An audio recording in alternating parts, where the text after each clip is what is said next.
Bonjour, bienvenue sur une nouvelle vidéo. Alors cette vidéo s'adresse au BTS CAIC 2e année et nous sommes toujours, et pour la dernière fois, sur le chapitre Transformation chimique, chapitre 4.1 et 4.3. Et on va passer au grand 3, réaction acide-base. Donc commençons par le 3.1, théorie de Brønsted. C'est un O barré, un E, c'est Brønsted. Les acides et bases. Bon, c'est pas important. Alors, la définition d'acide et base va venir en fait des propriétés de l'eau. Donc l'eau, H2O, est capable de se décomposer naturellement. Ça va être dû principalement à l'agitation thermique. Alors, je rappelle, la chaleur, quand une molécule gagne de la température, ce qui va se passer, c'est qu'elle va s'agiter. Les liaisons vont commencer à vibrer. Et si elle vibre assez, elle peut casser. C'est des choses qui peuvent se passer ici. Alors, dans l'eau, le fait que H+, se libère de OH- est aussi dû au fait qu'il y a tout un tas de molécules d'eau autour. Une molécule de H2O toute seule, en gaz par exemple, va avoir tendance à beaucoup moins se casser que dans l'eau, où les autres molécules d'eau aident en fait à ce que ces liaisons se rompent. Quand cette liaison se rompt, le H perd son électron, il devient H+, et cet électron, cette charge moins, va rester en fait sur l'oxygène. Donc en fait c'est HO-, on devrait écrire. Mais pour des raisons historiques, on a l'habitude d'écrire OH- au lieu de HO-, qui devrait être la bonne écriture. Bon, c'est comme ça, faut s'y habituer. Donc, dans l'eau, donc, il y a en permanence des molécules d'eau qui se sont cassées en H+ et OH-. C'est ce qui fait que l'eau arrive à conduire de l'électricité, parce que pour conduire l'électricité, il faut des espèces chargées comme les H+ ou les OH-. Ces H+, c'est donc des H qui ont perdu un électron. C'est pour ça que l'électron négatif, il est parti, il reste un plus. Je rappelle qu'un atome d'hydrogène est en fait formé uniquement d'un proton et d'un électron. Donc quand cet atome d'hydrogène perd son électron, il ne reste en fait qu'un proton. Donc les ions H+ sont aussi simplement des protons, tout seuls. Et ouais. Et donc maintenant, quand on veut définir qu'est-ce que c'est un acide, qu'est-ce que c'est une base, on se base toujours là-dessus. Un acide, ça va être toute espèce qui est capable de fournir un ion H+, ou un proton. C'est une espèce qui peut libérer un H+, facilement. Et par opposition, une base, ça va être tout ce qui est capable de capter un ion H+. Ou aussi, ça peut être tout ce qui fournit un OH-. Là, ce serait la base. Donc H+, c'est l'acide, OH-, c'est la base. Tout ce qui augmente la quantité de H+, c'est les acides. Tout ce qui augmente la quantité de OH-, c'est la base. Ou l'inverse, tout ce qui diminue la quantité de H+, c'est une base. Ce qui diminue la quantité de OH-, c'est un acide. Le dernier cas, j'en connais un exemple. Donc je ne sais même pas si ça existe. Mais bon, sûrement. Alors, de la même façon que pour les réactions d'oxydéréduction, où on a un oxydant et un réducteur qui sont associés l'un à l'autre par le transfert d'un électron, ici, on va pouvoir définir un couple acide-base avec un acide et la base conjuguée, et on passe de l'un à l'autre en gagnant ou perdant un H+.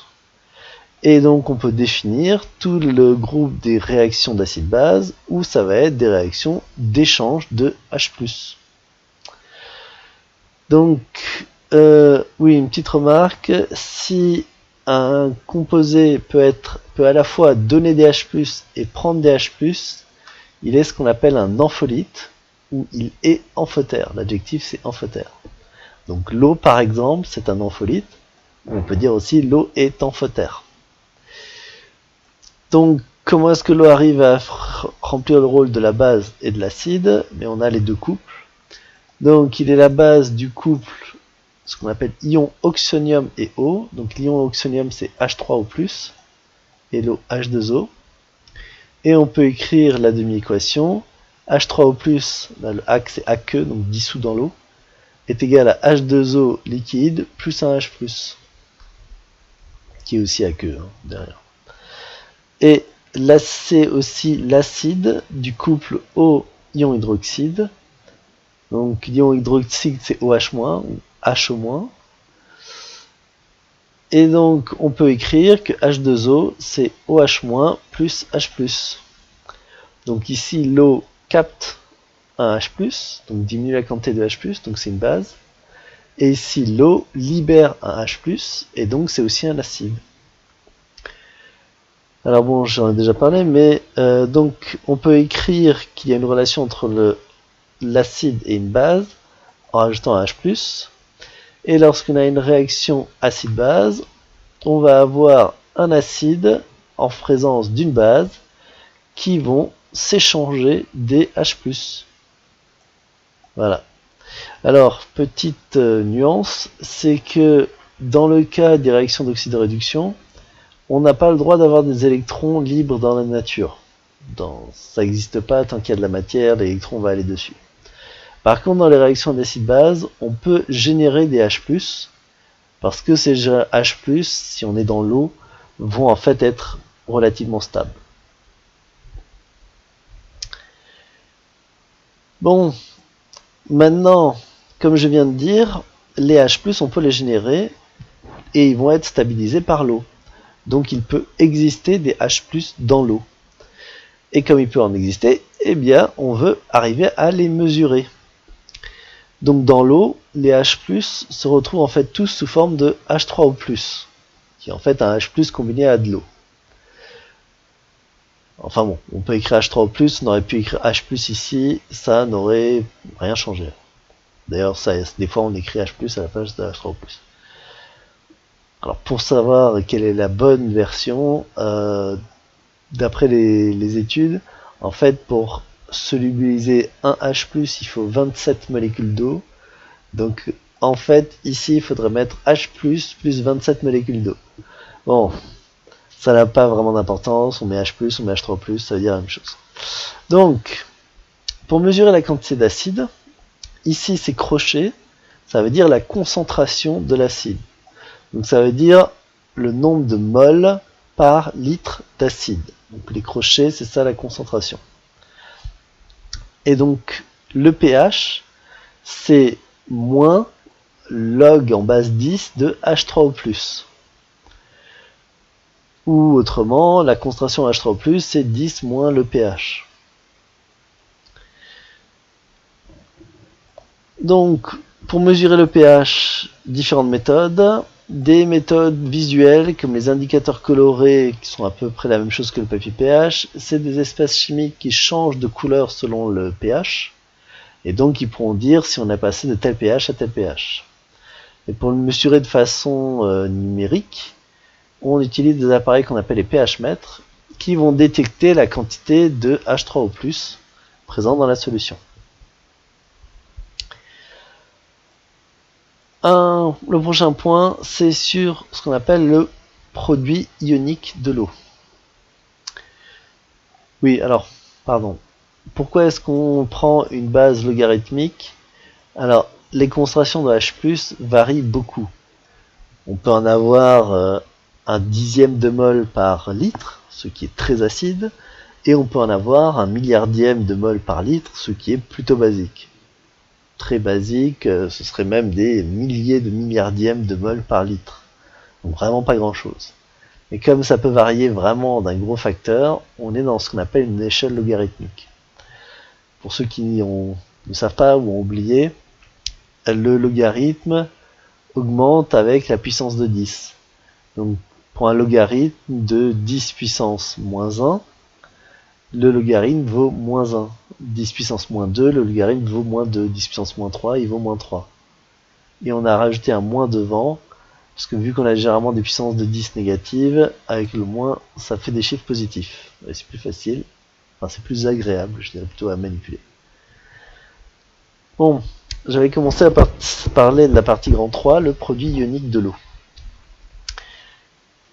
Quand on avait expliqué au début que l'eau se décompose, c'est une réaction qu'on appelle l'autoprotolyse, où on a H2O qui se transforme en H+, et OH-. Alors pourquoi autoprotolyse? Auto c'est soi-même, proto pour proton, lyse, couper. Donc l'eau se coupe à soi-même des protons. C'est ça que ça veut dire, hein, si on traduit étymologiquement. Et donc cette réaction, ce n'est pas une réaction qui se fait de façon complète. C'est-à-dire, on n'a pas toutes les molécules d'eau qui vont faire cette réaction. Il y en a seulement une proportion donnée. Et dans les mêmes conditions, de température principalement, c'est toujours la même proportion de molécules d'eau qui va se couper en H+, et OH-. Et donc on atteint ce qu'on appelle un équilibre chimique. C'est c'est un moment où la réaction s'est fait suffisamment et ne va pas se faire plus. Alors c'est un peu inexact de dire ça. L'eau peut se découper en H+, OH-, mais la réaction inverse est aussi possible. S'il y a un H+, qui rencontre un OH-, ils peuvent se combiner pour former de l'eau. Et un équilibre se crée quand la vitesse à laquelle l'eau se décompose est la même que la vitesse à laquelle les deux se rencontrent pour former de l'eau. Et donc on atteint ce qu'on appelle un état d'équilibre, où les deux se font à la même vitesse et les proportions n'évoluent plus. Voilà, c'est ce qui est expliqué là. Et donc, oui, la réaction, on peut l'écrire de façon un peu plus rigoureuse, comme 2H2O donne OH- à queue, donc dissous dans l'eau, et H3O+ à queue, ce qui est la même chose que H2O, ça donne un OH- et un H+. Bon, c'est pareil. Alors, cette réaction atteint un équilibre, et l'équilibre est tel que ce qu'on appelle le produit ionique de l'eau vaut toujours une constante.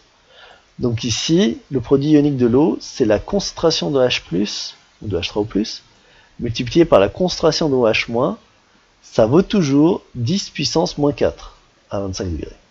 Donc à 25 degrés, ici c'est 10 puissance moins 14, moins 14, et donc on a toujours H3O+, fois OH- égale à 10 puissance moins 14. Ce que ça aura comme conséquence, c'est que si on augmente ici la concentration de H3O+, on va forcément diminuer celle de OH-. Et c'est d'un facteur multiplicateur. Donc par exemple, si je mets 10 fois plus de H3O+, il y aura 10 fois moins de OH-.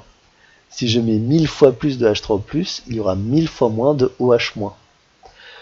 Et donc, quand j'étais ici et que je disais une base fournit des OH-, qu'est-ce qui se passe si on augmente la quantité de OH-, forcément on diminue la quantité d'acide. Donc, une molécule qui produit des OH-, forcément va réduire la quantité de H+, et donc diminuer l'acidité, c'est-à-dire rendre basique. Basique, c'est l'inverse de acide. Voilà, donc la constante est de 10 puissance moins 14 à 25 degrés. Et si on a de l'eau fraîchement distillée, donc on n'a pas rajouté d'acide basique ou de quoi que ce soit d'autre, on aura les mêmes proportions de H3O+, et OH-, et donc il y en a 10-7 de chacun. Et donc, à l'état neutre, on n'a pas ajouté d'acide basique, on a un pH de 7 pour l'eau. Donc l'eau distillée, parfaitement neutre, est à pH 7. Ainsi, si on a un pH inférieur à 7, on est dans un pH acide, et si on a un pH supérieur à 7, on est dans un pH basique. Voilà. Et donc ça veut dire, si le pH est inférieur à 7, la concentration H3O+ est supérieure à 10-7, et si c'est inférieur, il est inférieur à 10-7. Enfin, pardon, si le pH est supérieur à 7, la concentration est inférieure à 10-7. Voilà, ce sera tout pour ce chapitre. À nouveau, je ne vais pas m'attarder sur les exercices parce qu'ils ne sont pas vraiment importants. Et on va s'intéresser plus en détail au chapitre d'après.